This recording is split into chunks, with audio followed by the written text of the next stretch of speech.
Waalaikumsalam warahmatullahi wabarakatuh. Selamat siang Bapak Ibu yang berbahagia.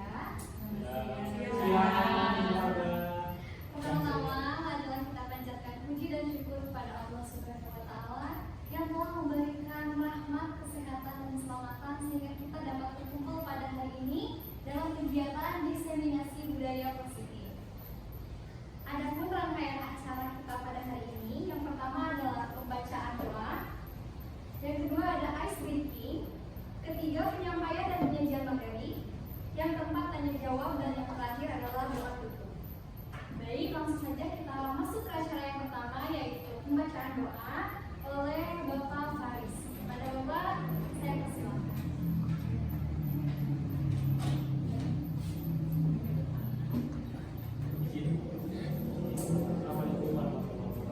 Waalaikumsalam warahmatullahi wabarakatuh. Kegiatan diseminasi budaya positif di SMK Negeri Cianjur.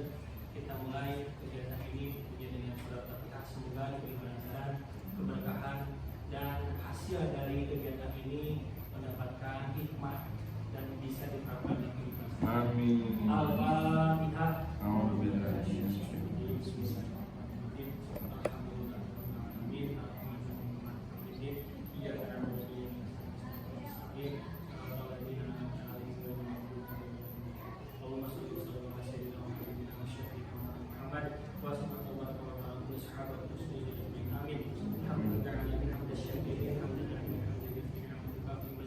Ya Rabbana la tahmil kami Allahumma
Bapaknya ngasih. Semuanya. Bapak Ibu. Kita mulai. Ada pantun dulu ya.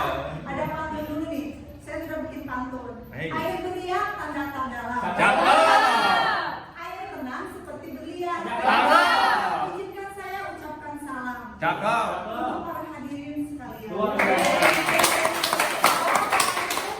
Warahmatullahi wabarakatuh. Waalaikumsalam warahmatullahi wabarakatuh. Teman-teman semua, saya ucapkan terima kasih ya pada hari ini bisa hadir dalam acara diseminasi budaya positif. Sebelum kita mulai pada materi selanjutnya, kita ice breaking dulu supaya lebih semangat dan konsentrasi kita akan baik nantinya ya. Siap ya? Siap. Supaya jangan duduk selalu duduk kita Berdiri.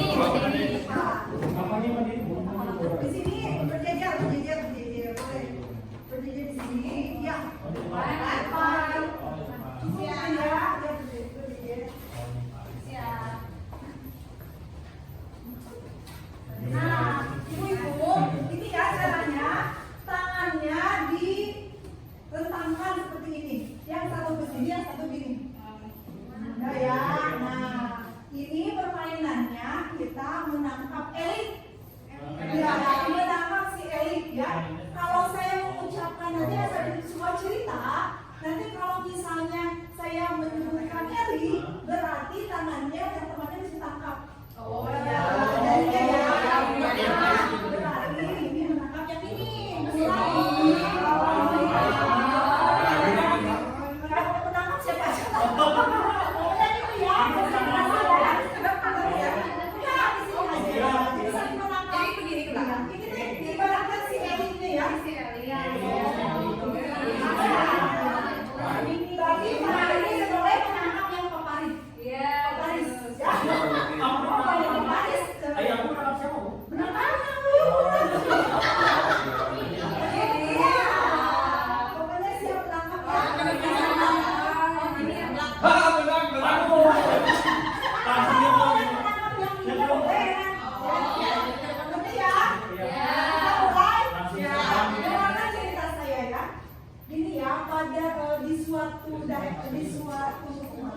Di suatu daerah ada sebuah keluarga yang mempunyai anak kembar, yaitu Ella. Mereka mempunyai anak kembar 3, yaitu Ella, Elo, dan Eli.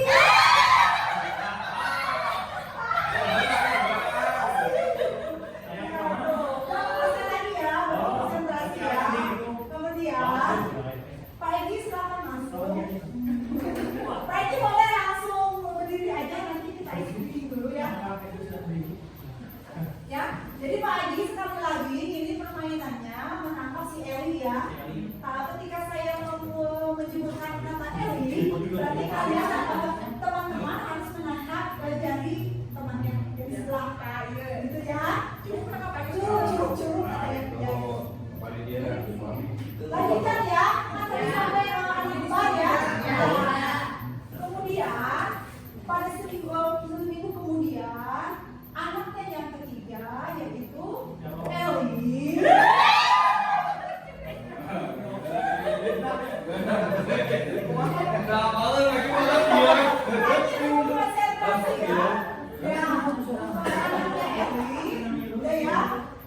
Meninggalkan tempatnya ya. Kemudian adiknya si Elo menangis karena kakaknya yang bernama Eli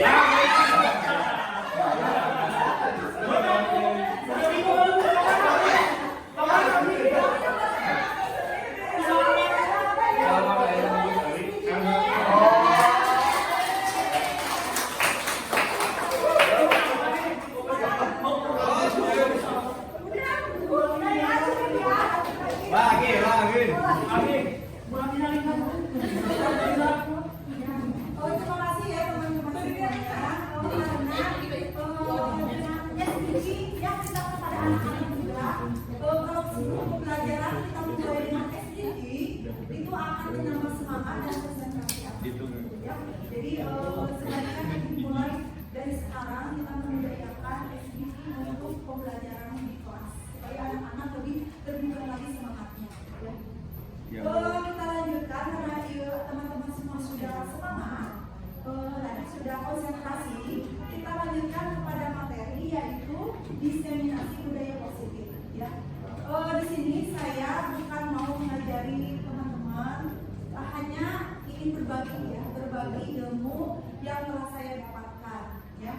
mudah-mudahan dapat bermanfaat dan dapat diimplementasikan dalam keseharian teman-teman semua ya.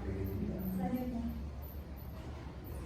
ya, tujuannya yaitu menyebarluaskan pemahaman tentang penerapan budaya positif di sekolah. Ya. Yang kedua, menerapkan budaya positif di sekolah. Dan yang ketiga, pemenuhan tugas saya sebagai CGP yang tentang aksi nyata modul 1.4 tentang budaya positif. Nah, ini materi-materi yang akan kita diskusikan.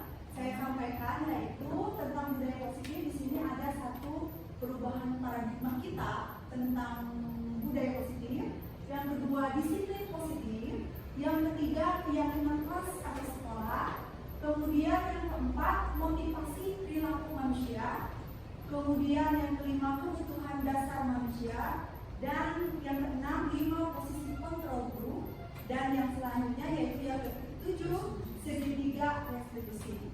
Mungkin dari ketujuh ini teman-teman semua sudah pada tahu yang apa itu disiplin positif, keyakinan kelas, dan segitiga restitusi.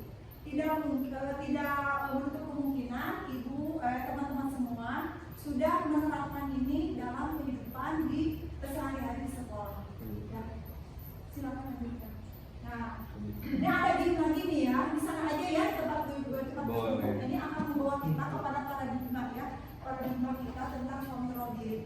Di sini gamenya Anda adalah A, tugasnya menghafalkan salah satu tangan. Jadi salah satu teman berpasangan ini, salah satu seorangnya harus menghafalkan tangan dan salah satu orangnya mencoba untuk membuka. Ya, bayangkan si A ini di dalam kepala itu ada permata yang sangat berharga atau sesuatu yang sangat berharga. Dan teman yang satunya ingin sekali membuka apa yang ada di sini. Boleh dirayu sedemikian rupa supaya gimana caranya? Ini sesuatu yang jadi di kepala tangan si A ini sesuatu yang sangat berharga yang harus dijaga betul-betul. Nah, temannya yang B ingin sekali membuka dengan cara membujuk, boleh dengan cara merayu atau memaksa apapun itu supaya dapat membuka kepala si A. Sudah ya, kita mulai. Nah, Bu Eni boleh sama Bu Wanda mungkin? Oh, bisa. Udah berpasangan, Bu Eni boleh sama saya? Boleh. Tapi tidak ada karena.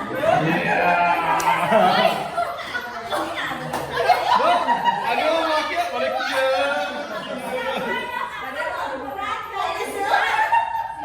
Si A siapa yang punya sesuatu yang berharga? Siapa yang punya? Saya A.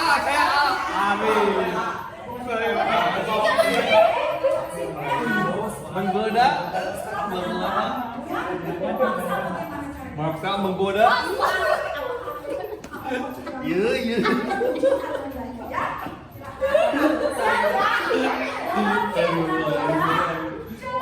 Dalam hitungan 3 kita mulai ya. 1, 2, 3. Boleh dong.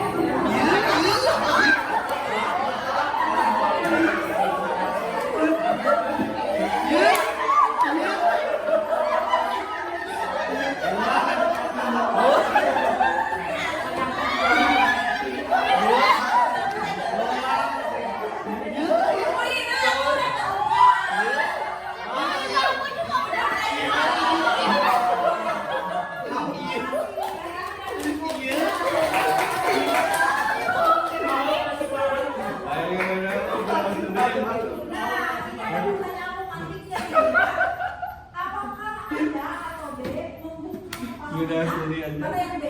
Yang tadi B. B. Ibu kebetulan B. Apakah tadi membuka kepalanya? Dibuka. Iya dibuka di. Enggak, yang BP kan Anda membuka kepala Anda, yang BP kan yang kepala ya. Yang ya. Apakah yang A itu membuka kepalanya enggak? Tidak. Membuka kepalanya, tidak membuka. Bukan Pak. Karena saya orangnya tidak ya, karena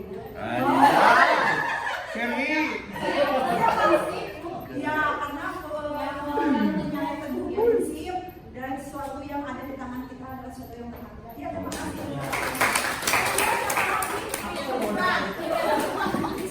Karena modal lebih ternyata. Oh, modal lebih kuat dia itu. Kemudian pertanyaan kedua, apakah Anda si B menutup kepala itu? Si A ya? Iya. Apakah si A menutup kepala itu? Menutup. Si A, berarti si A yang tadi pertanyaannya sama dengan pertanyaan yang pertama. Mungkin Bu Eni ada pendapat lain, kenapa Bu Eni tadi membuka atau menutup?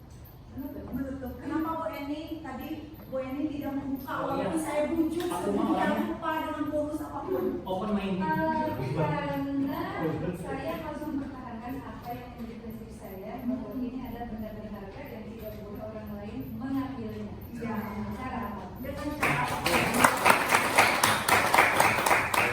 Yang ketiga, siapakah dalam kegiatan ini siapa yang memiliki kendali atau kontrol untuk membuka atau menutup tangan atau kepala? Diri, ya itu. Jadi yang mengontrol kita itu apa siapa? Diri sendiri. Ya itu dari tadi kegiatan tadi kita bisa mengubah paradigma kita bahwa yang mengontrol, yang bisa mengontrol diri sendiri, diri kita adalah diri sendiri. Ya, dilanjutkan buat. Nah, ini paradigmanya. Bisa kita mengontrol seseorang? Bisa nggak? Sulit ya, sulit untuk mengontrol seseorang. Karena tadi Bu Eni sebagai saya suka Bu Eni nanti dikasih bonus atau tetap dia mempertahankan apa yang ada di prinsip dirinya. Jadi yang mengontrol tadi kembali lagi ya, yang mengontrol diri adalah kita sendiri. Silakan. Nah ini perubahan paradigma ya, perubahan paradigma. Misalnya kan kita berpikiran realitasnya kebutuhan kita itu sama, berpikiran seperti itu. Padahal teori kontrolnya realitasnya kebutuhan kita itu berbeda-beda. Itu paradigma yang harus kita ubah ya. Kemudian yang kedua, semua orang melihat hal yang sama, padahal setiap orang memiliki gambaran yang berbeda. Kita menyampaikan orang itu sama seperti kita, padahal masih beda. Kemudian kita mencoba merubah orang agar berpandangan sama dengan kita, bisa nggak? Berpandangan apa cara pandangan sama dengan kita? Tidak bisa, karena kita berusaha memahami ya pandangan orang lain yang berbeda. Itu ya paradigmanya. Kemudian perilaku buruk dilihat sebagai suatu kesalahan. Ya, teori kontrolnya semua perilaku memiliki tujuan. Pasti suatu kesalahan yang kita buat pasti ada alasannya atau tujuannya. Gitu ya. Kemudian orang lain bisa mengontrol saya. Nah, paradigmanya hanya ada yang dapat mengontrol diri Anda, ya, kita sendiri yang mengontrol. Kemudian kita bisa pemaksaan ada pada saat menunjukkan gagal. Kemudian radio kolaborasi dan kesepakatan menciptakan pilihan-pilihan yang baru. Dan yang terakhir, metode berpikir menang atau kalah. Paradigmanya dan model berpikir menang-menang. Ya, jadi kita harus berubah paradigma kita. Silakan dilanjutkan. Nah, kita masuk ke disiplin positif. Di sini disiplin adalah belajar mengontrol diri dengan menggali potensi kita agar mencapai tujuan mulia, yaitu menjadi seorang yang kita inginkan berdasarkan nilai-nilai yang kita hargai. Ya, jadi disiplin positif ini kita yang menentukan apa baiknya, gitu ya. Jadi tidak semestinya dikontrol oleh orang lain. Kemudian konsep disiplin positif adalah menghilangkan hukuman fisik dengan cara terbalik, sehingga mendorong seseorang untuk membuat perilaku buruk menjadi perilaku baik yang bersifat permanen. Jadi teman-teman semua, kita kan berpikiran dulu ya, mudah-mudahan sekarang kita berpikiran bahwa hukuman adalah solusi yang paling jitu untuk membuat anak menjadi mabuk, ya efek jerah. Padahal hukuman ini atau hukuman fisik ataupun verbal itu akan menyebabkan trauma sampai kapanpun. Sok coba ingat ingat teman-teman semua pernah nggak waktu sekolah mendapat hukuman dari SD atau perilaku yang sampai sekarang ingat, pernah nggak? Pernah Bu, Pernah. Pak Aris kapan tuh? waktu SD Bu, Waktu SD di gimana Pak Aris? di setrap Bu, Disetrap gara-gara gara-gara saya menjadi teman saya Bu. menjadi teman saya. Disetrapnya dalam bentuk berdiri atau menghadap bendera. atau- Hormat Bu, hormat ke bendera. Itu ya. Sedih, Bu. Terus Pak Aris sudah berapa umur sekarang Pak Aris? Saya umur baru 25 Bu. 25 tahun. Berarti 25 tahun dikurangi SD sekitar berapa tahun ya? Udah belasan tahun. Pak Aris masih ingat ya? Masih ingat apa yang perilaku yang telah didapatkan Iya, ya? Bu. Yang dapatkan menjadi trauma itu. Saya Itu jadi ya. Jadi kita Kayaknya saya jadi guru. sekarang ini sesuai tujuan pendidikan bahwa anak kita harus menghamba kepada anak. Menghamba di sini bukan menghamba-hamba, tapi segala sesuatu itu harus berpihak kepada anak. Gitu ya. Jadi perilaku baik dan sifat permanen. Itu jadi berdisiplin positif itu akan menanamkan perilaku yang baik dalam jangka panjang. Gitu. Silakan dilanjutkan. Nah, mungkin ini keyakinan kelas ya, di disiplin positif itu bisa diimplementasikan dengan adanya keyakinan kelas. Nah, teman-teman semua, semangat di kelas sebelum pembelajaran dimulai itu mengadakan keyakinan kelas dulu. Pernah nggak? Enggak Bu. Seperti apa begini? Keyakinan kelas itu kesepakatan kelas akan pembelajaran yang kita akan lakukan. Ya, misalnya selama pembelajaran ibu nih, ya pernah ya Pak Faris. Misalnya sebelum pembelajaran kita harus ada kesepakatan dulu nih sama anak-anak tentang pembelajaran yang akan kita lakukan nanti. Misalnya selama pembelajaran ibu, ya Mengajak. gitu ya, itu disepakati harus semua. Ya begitu yang disebut dengan keyakinan kelas. Mungkin ini ya. Oh ya terus ya. Paris aja. Bisa?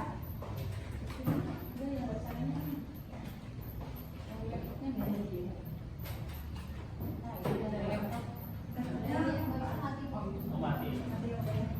Udah begitu. Jalan tekan. Silakan dilanjut ke Bu Ada bisa. Ambil lah. Mana ini dulu ya. Boleh skip dulu.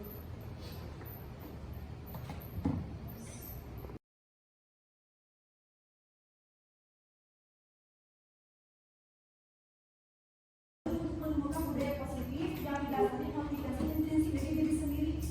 Jadi kesepakatan itu kalau disepakati bersama itu berarti timbul dari diri sendiri.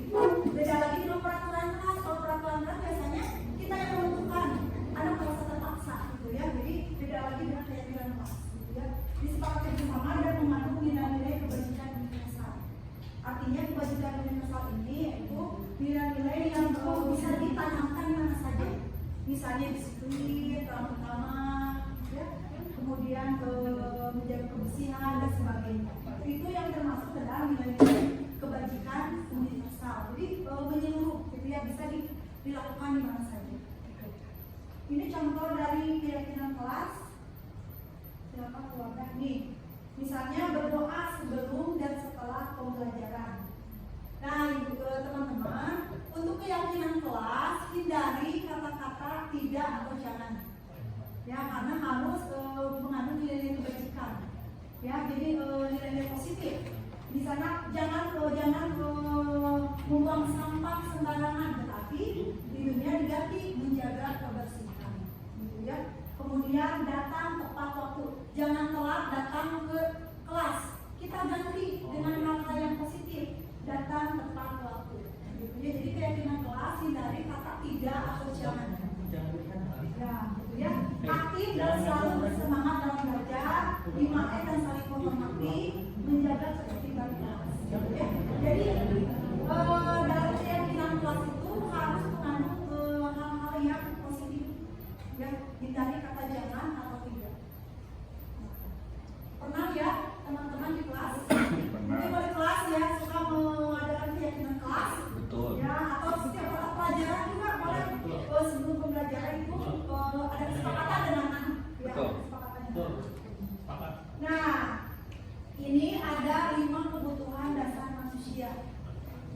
seseorang atau anak dalam setiap minggu misalnya kita pernah mengalami anak yang jarang sekolah, kita menemukan kasus ya jarang sekolah. Misalnya kita ditanya kenapa jarang sekolah, karena saya harus membantu orang tua untuk mencari nafkah. Berarti ada kebutuhan dasar manusianya yang tidak terpenuhi. Jadi seseorang melakukan hal-hal yang menyimpang, pasti ada kebutuhan dasar manusianya yang tidak terpenuhi. Ya, misalnya ini bertahan hidup. Untuk bertahan hidup tadi kan dia bekerja tidak sekolah karena harus mencukupi keluarganya. Berarti kebutuhan dasarnya itu bertahan hidup.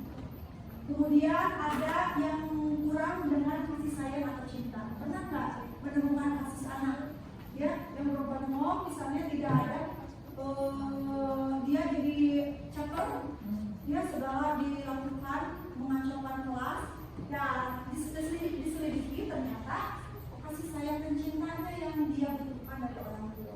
Ini berarti 5 bulan dasar kesenangan. Ada anak yang senang atau menggambar atau naon ya, atau menggambar terus kita belajar apa terus menggambar. Berarti dia penuh kesenangan atau perlu wadah untuk menyalurkan hobinya. Ya, kemudian power penguasaan, dia penguasaan dan ini bukan kebebasan dan salah, tapi kebebasan. Ya, maaf. Jadi itu kebebasan bukan akan kebebasan, itu bukan membuat bertanggung jawab atas pilihannya. Gitu ya. Jadi ini 5 kebutuhan dasar manusia. Jadi kalau anak kita berbuat masalah, tentu ada sesuatu yang harus kita gali, apa sih kebutuhannya yang diperlukan. Yang kita bisa melihat 5 kebutuhan dasar manusia. Dilanjut keluarga. Kontrol. Ya. Udah nih. Oh iya. Nah, di sini juga ada 5 posisi kontrol guru. Ya. Ada sebagai penghukum, ada sebagai pembuat rasa bersalah, kemudian sebagai pemantau, sebagai teman dan sebagai manajer. Nah, di sini posisinya kita lihat ya, kita itu termasuk ke dalam posisi kontrol seperti apa selama ini. Mungkin bisa ditayangkan videonya, Bu Ada. Ini cuplikan 5 posisi kontrol ya. Nah, ini posisi kontrol.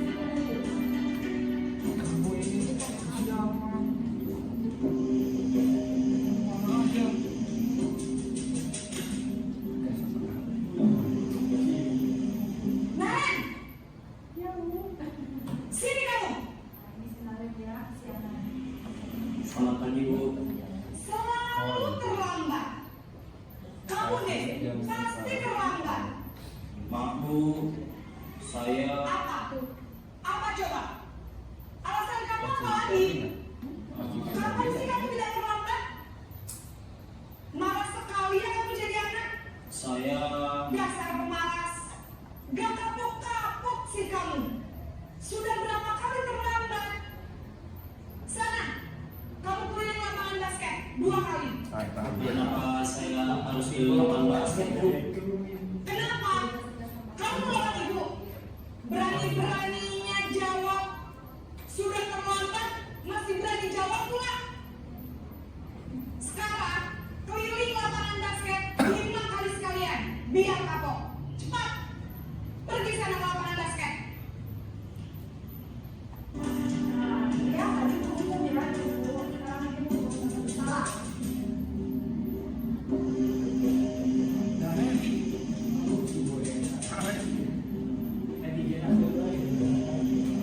Naren!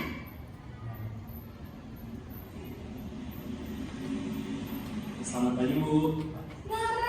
Naren, kamu kenapa terlambat lagi, nak? Ya Tuhan, Naren, kamu senang ya bikin ibu susah ya? Kalau kamu terlambat lagi, nanti ibu yang ditegur bapak kepala sekolah, nak. Disangka ibu tidak bisa membina kamu. Duh, gimana ini? Maaf Bu. Duh, Gusti Naren, kamu suka ya kalau ibu ditegur bapak kepala sekolah? Terus, sekarang ibu harus tulis apa ini di buku absen?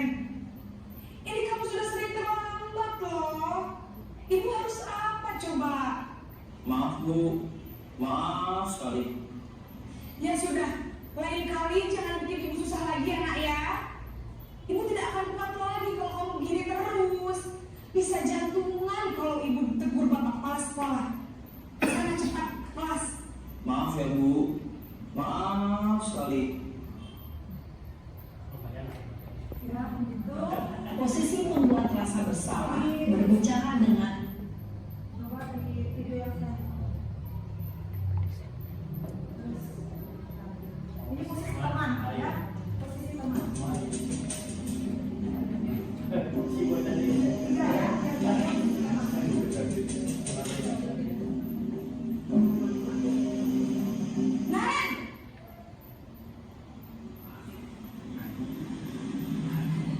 Selamat pagi Bu. wah sudah jam berapa ini nak? Terlambat lagi ya sayang. Iya Bu, habis ibu saya lupa bangunkan saya Bu.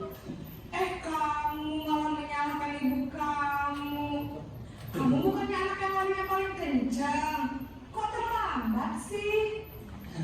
Iya Bu, saya memang terlambat bangun tadi.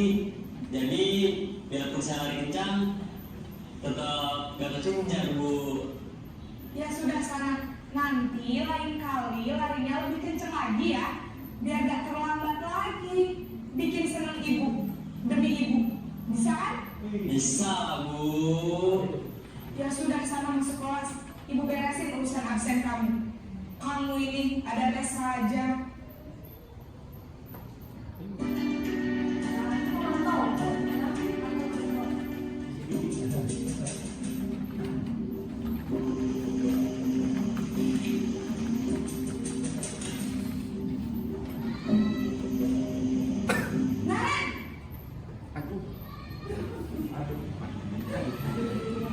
Selamat pagi Bu.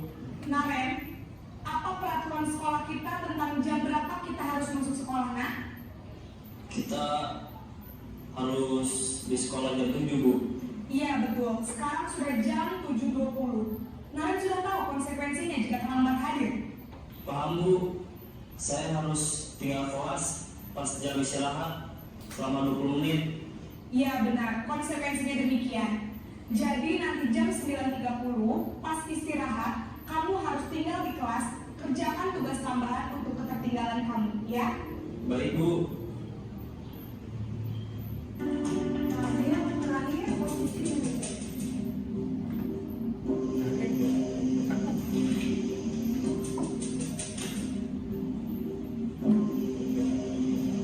Naren!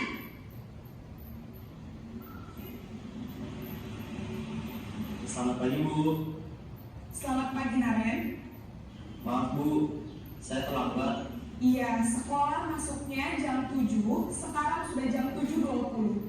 Jadi sekarang bagaimana ini Naren? Maaf Bu, saya lupa setel alarm saya semalam. Baiklah, menurut kamu, keyakinan sekolah yang mana yang perlu kamu tingkatkan? Menghargai diri sendiri dan orang lain mungkin ya Bu. Setuju. Jadi, apakah Naren meyakini prinsip saling menghormati tersebut? Iya Bu, saya meyakininya.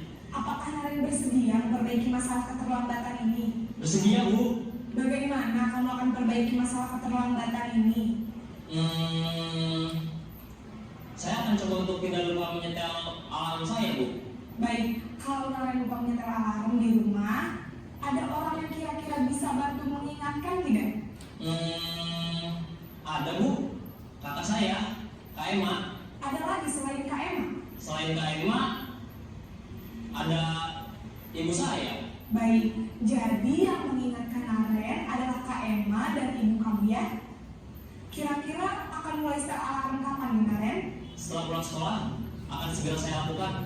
Baik, jadi Naren akan setel alarm untuk bangun besok pagi dan akan diingatkan oleh kakak dan ibunda Naren ya.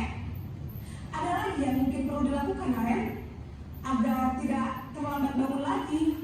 Tidak ada Bu. Baik Naren, terima kasih untuk kerjasama kamu. Sekarang kamu perlu kembali ke kelas untuk belajar. Baik Bu, terima kasih.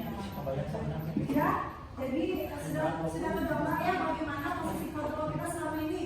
Ya Bu. Kira-kira siapa yang menyampaikan, misalnya selama ini kita posisi kontrolnya ada yang di mana? Tergantung mood Bu. Ya, kadang Apa sih banyak masalahnya? masalah gitu. Jadi itu kadang emosi yang lebih dikedepankan daripada Ya, pikiran. berarti Pak Faris selama ini pernah melakukan posisi kontrol yang menghukum atau memantau Lebih kepada teman sih kadang. sebagai Cara-cara teman. menyampaikannya. Jadi Pak Faris lebih tidak mau ribet ya, Ya, membereskan betul. masalah anak, berarti gitu ya. Selesaikan aja. Kita pantau. Kemudian silakan siapa lagi Bu Desi? Selama ini Bu Desi apa yang Bu Desi lakukan? Posisi kontrol di mana sih posisinya? Semuanya Semuanya pernah dilakukan ya itu. Menghukum, nah ini dampaknya ada ya. Sebagai menghukum, murid cenderung agresif, marah dan dendam. Ya, jadi jangka panjangnya itu seperti itu. Ada rasa dendam dalam diri anak kalau kita posisi penghukum. Yang kedua, membuat rasa bersalah, murid akan merasa bersalah, merasa jadi orang yang gagal, ya, karena tidak bisa membahagiakan atau merasa orang lain tersakiti.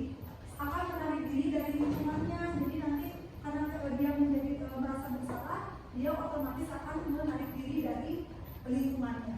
Kemudian memantau, murid akan menghitung konsekuensi atau hadiah tanpa memahami nilai-nilai kebajikan. Itu. Jadi posisi pemantau ketika kita anak melakukan kesalahan, kita melihat atau memantau nanti pulang sekolah misalnya atau istirahat, kamu jangan ikut istirahat, harus mengerjakan tugas. Jadi dipantau terus, itu posisi pemantau. Kemudian kalau teman, murid akan tergantung pada salah satu guru, bila suatu waktu tidak membantu murid akan kecewa. Jadi akan tergantung karena semua masalahnya diselesaikan oleh guru tersebut. Setiap kesalahan diselesaikan oleh kita. Ya, itu dampak dari kalau kita posisi kontrol sebagai teman.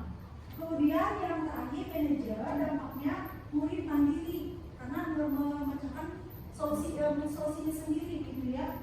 Kemudian percaya diri dan mampu memecahkan masalah sendiri. Tadi posisi manajer yang terakhir tadi. Jadi murid sendiri yang memecahkan apa solusinya atas kesalahan yang dia perbuat. Itu posisi kontrol seorang guru. Jadi yang lebih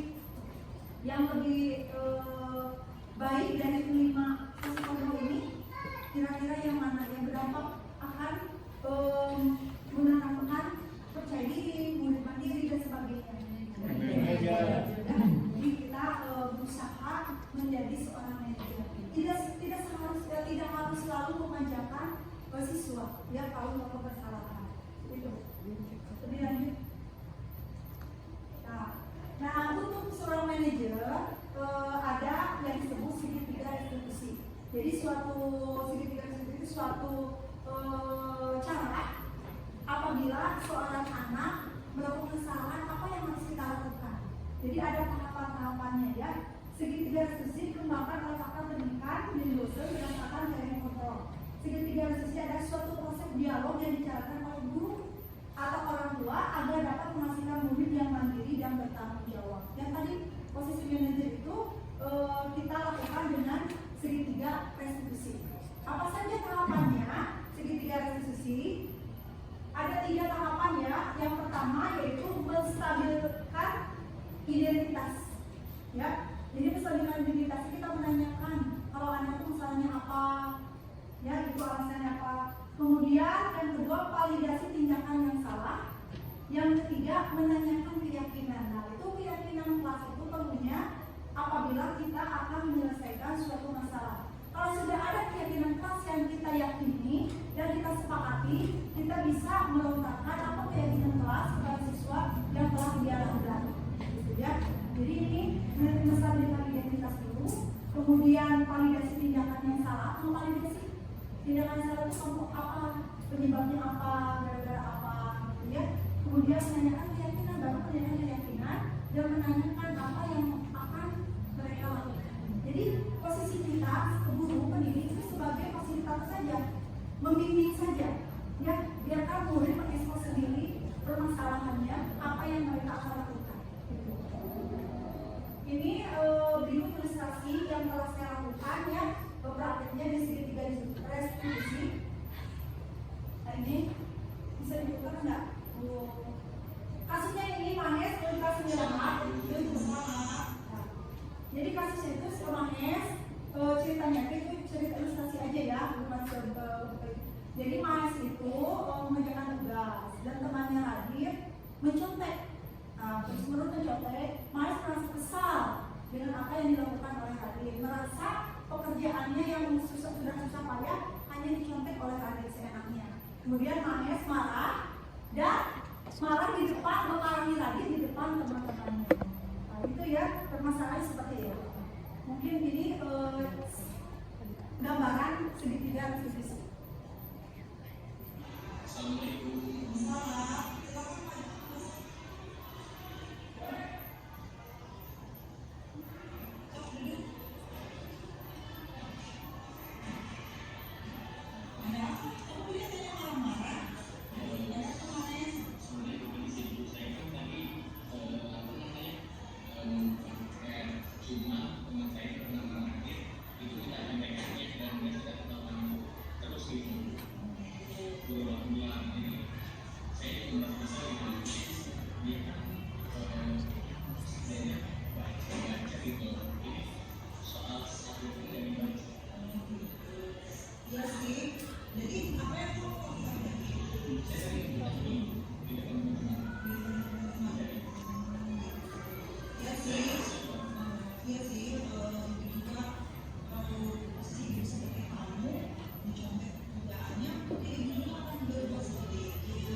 Jadi kita jangan langsung menyalahkan, tapi mendengarkan dulu apa masalahnya, yang memvalidasi dulu apa masalahnya.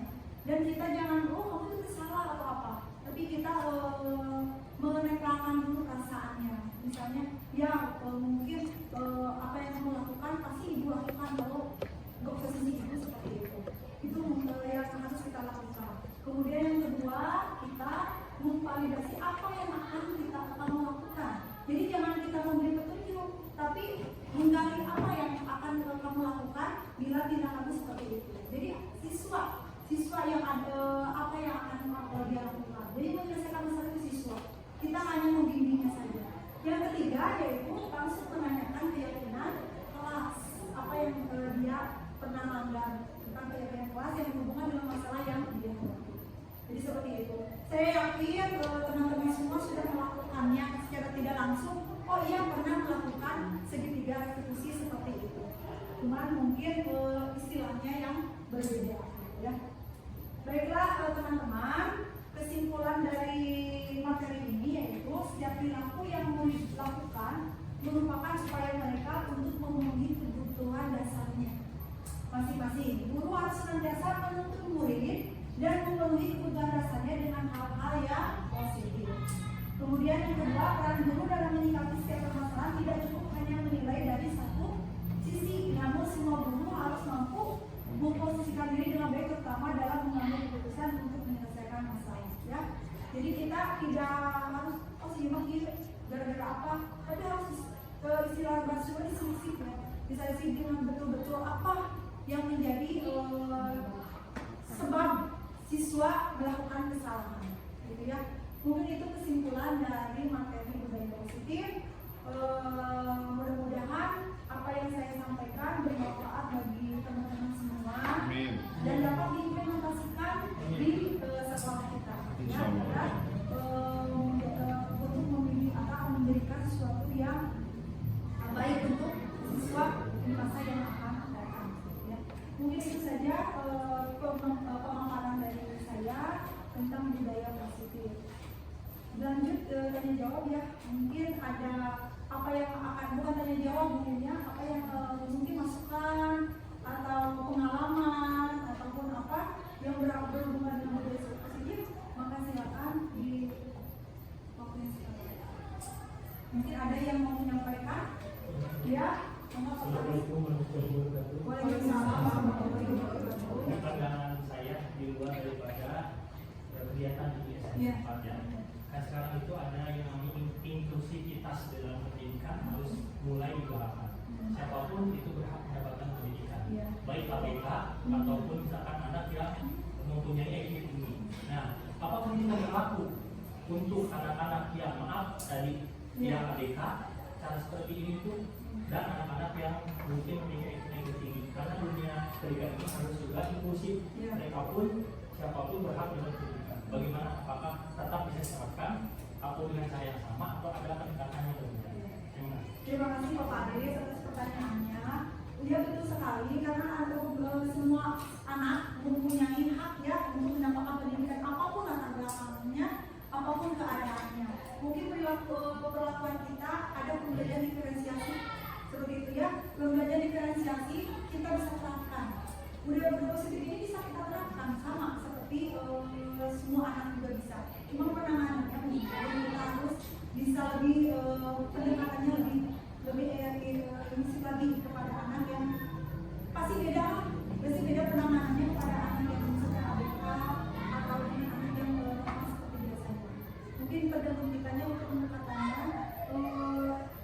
Paling utama itu hati kita ya, hati kita yang dikedepankan yang Paris ya. Jangan ada, jadi kita memposisikan anak itu sesuatu yang spesial, yang unik, yang harus kita bimbing ya, yang mempunyai kelebihan masing-masing. Itu mungkin Pak Paris ya. Dengan ada budaya diferensiasi yang kita bisa terapkan. Budaya positif ini bisa diterapkan pada siapapun. Itu mungkin Pak Paris kurang lebihnya, mohon maaf ya. Mungkin ada tambahan dari rekan-rekan terkait pertanyaan dari Pak Paris. Ya, ini silakan. Kalau tadi ada penanganan ya, Iya. siswa yang memang katakanlah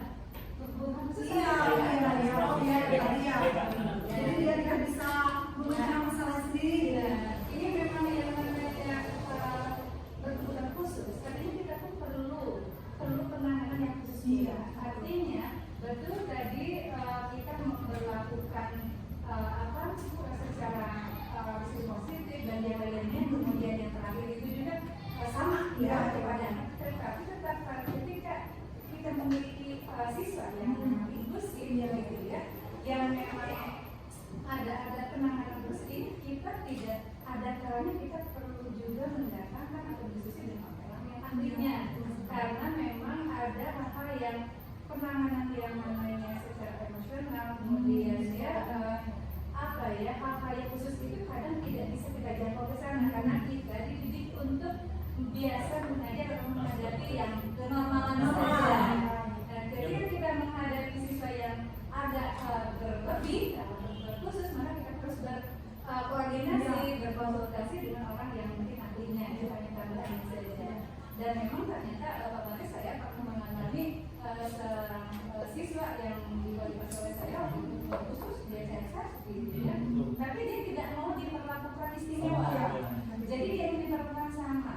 Akhirnya saya sudah menyerahkan karena mohon maaf kakinya di sebelah, saya mulai untuk pakai kursi roda gitu ya, dan kita mencoba untuk menyamarkan semua temannya, semua situasinya, tetapi dia tetap tidak mau. Jadi dia tetap ingin diperlakukan sama. Dia ingin berdiri ya berdiri meskipun dengan rasa kesakitan dia. Akhirnya kita mencoba mendalami psikologis dia, maunya bagaimana, memangnya bagaimana. Saya seperti ini, ini diperlakukan seperti orang normal. Baik, hanya mungkin tidak kasih pandangan, kalau sepertinya nanti kamu keluar, dan sebagainya. Karena memang datang dan perginya itu digendong oleh ayahnya, dan tanpa sempat langsung ke bangku, pulangnya itu digendong lagi oleh ayahnya. Dan itu memang perlu ya kitanya pendekatannya betul-betul kita mencoba mendalami psikologis artinya dengan seperti apa. Kalau tidak sanggup ya kita ini ya karena tidak pendidikan kita itu kan tidak dijalani secara psikologis ya Bu. Kita mempelajari pendidikan secara pembelajaran, pendidikan psikologis anaknya tidak begitu kental. Jadi hak semacam itu juga perlu dibicarakan dengan pihak yang tahu.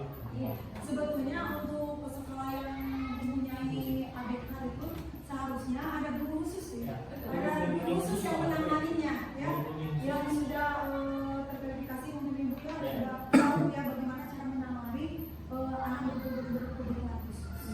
Dan di sisi lain sekolah juga kan nggak boleh nolak Bu ya. Iya, boleh.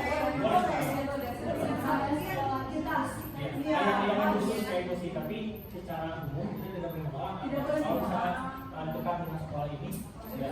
Iya, kalau anak yang sama. Mungkin cara penanganannya untuk segi tidak restitusi, mungkin ada cara-cara yang khusus kalau untuk anak. Jadi terima kasih buat ini atas masukan. Ada lagi mungkin yang penasaran atau berbagi pengalaman tentang penanaman disiplin positif? Sudah jelas? Mudah-mudahan jelas ya. Terima kasih atas waktunya yang telah walaupun sudah sore tapi tetap bersemangat ya di dalam kegiatan integrasi. Mungkin saya kembalikan lagi kepada Wardah, mangga penutupnya ya, penutupnya untuk saya akan berikan pantun lagi. Cakep. Pantunnya sudah ada.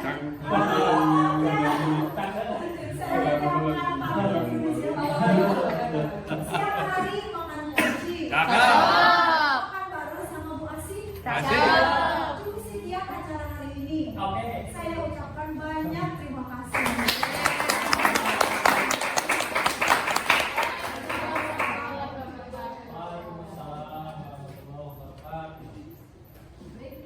Demikian acara diseminasi budaya positif kita pada hari ini. Saya ucapkan terima kasih kepada Ibu ini yang memaparkan materinya dengan sangat luas, dan saya ucapkan terima kasih juga kepada Bapak dan Ibu yang bersedia hadir pada acara ini.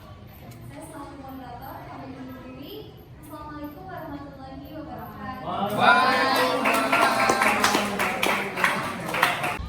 Assalamualaikum. Salam, silakan Pak.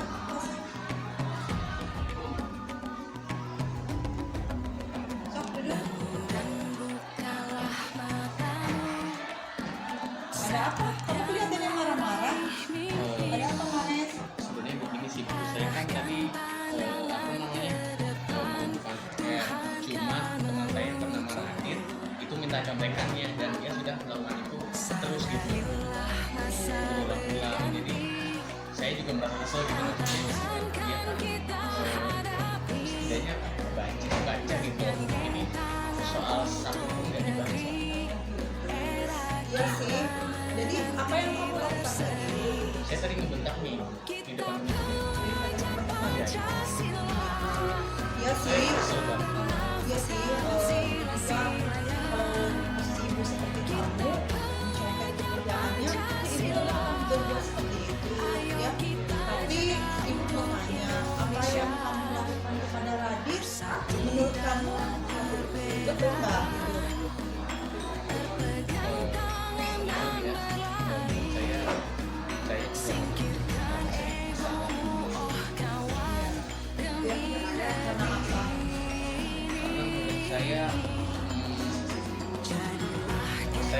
Saya pikir rasanya kalau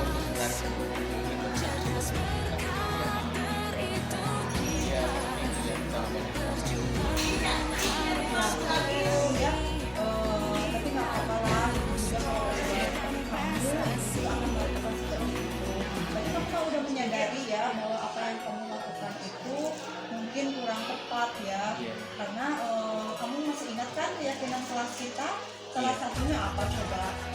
keyakinan kelasnya itu menghargai dan menyayangi sesama. Ya, menghargai dan menyayangi sesama teman yaitu ya. Jadi itu Allah sudah menyadari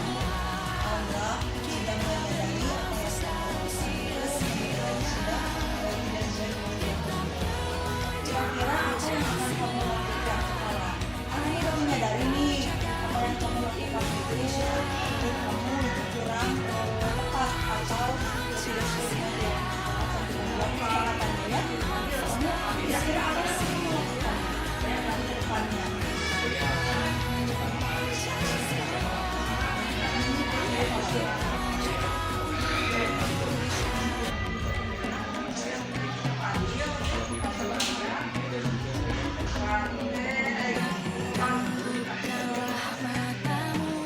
Bagus ya. Jadi emang seperti itu ya kalau kamu soal teman kamu mungkin membuat kamu mungkin dia tidak bisa menceritakannya, kamu yang lebih bisa lain kali